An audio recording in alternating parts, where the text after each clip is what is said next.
people who think that there was, another way, I would love to see what that other way is. I would love to understand what that way is. They have never actually given a different offer. Like I said, you can win wars, you can lose wars, and then you can negotiate a peace treaty, right? Or some kind of end of conflict, something. And so in the very beginning, when they were figuring out how they were going to do this drawdown, because obviously having troops leave Afghanistan, the Taliban was going to try to come back. That's a given, because the Taliban has been there, and they will always have terror groups there. Afghanistan is not the United States. And I do think it's entirely adorable how a bunch of people who have never been over to Afghanistan, and the most foreign thing to them is not going up to Martha's Vineyard for summer vacation, is to think that you can export whatever values of governance, etc., from the United States onto another country. You can't. Afghanistan there's a reason why it's been referred to as the graveyard for empire since the time of Alexander the Great. There's a reason why. And so the Taliban was always going to be a factor in this. And so for the United States to kind of ease on back, much in the same way that parents try to ease back away from their babies when their babies are taking naps, and you lay your baby down, you got to walk backwards and tiptoe, sort of like that, because you don't want to alert them to anything, for the lack of a better example. But they were always going to be a presence, so you got to deal with it. They were being proactive in dealing with it. This was never a conventional war. It was never a conventional conflict. This was disrupting the cohesiveness of a terror group. And it bought us 20 years of not having the 9/11 kind of attacks on our home soil again. It wasn't a war in which we were going to come out as victors and run away with some kind of spoils. Well, at least Republicans, most of them don't look at it that way. So, what do?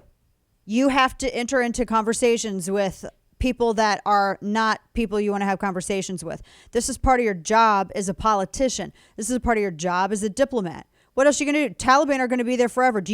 Honestly, do the people who argue against this, are they advocating for an additional presence in Afghanistan? Is this some War Inc. proposals here that I'm hearing? Because that's the only other option I'm seeing. So the Trump administration is going to have a conversation, and they were going to try to figure out what to do. And of course, the Taliban are like, well, you need to release some of our prisoners. Well, if you're going to enter into negotiations, yeah, you're going to have people making demands, and you're going to have people. And you can acknowledge that this is the reality without either endorsing it or condemning it. You can talk about just the meat and potatoes of a story without weighing in on it yet. You know that, right? People do. I know my audience does. I know you all do.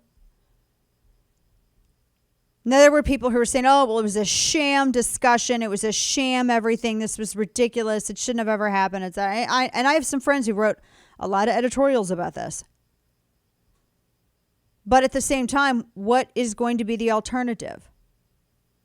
So there was this effort to try to have the Taliban or some of their leaders talk to Trump at Camp David. And then the Taliban carried out a terror attack that killed a bunch of people, including an American soldier. And that's when Trump said, okay, deal's off. We're not doing this. Not only have you refused to exclude Al-Qaeda, but then you did this. And they took credit for it and that was it. It was done then. But still, the withdrawal had to happen. Trump was advised, leave a residual force and don't go during killing season. Biden was told the same thing. Biden ignored it. This is all public record. So you can dislike talking to Taliban, and you can dislike how talking to them about releasing prisoners, etc.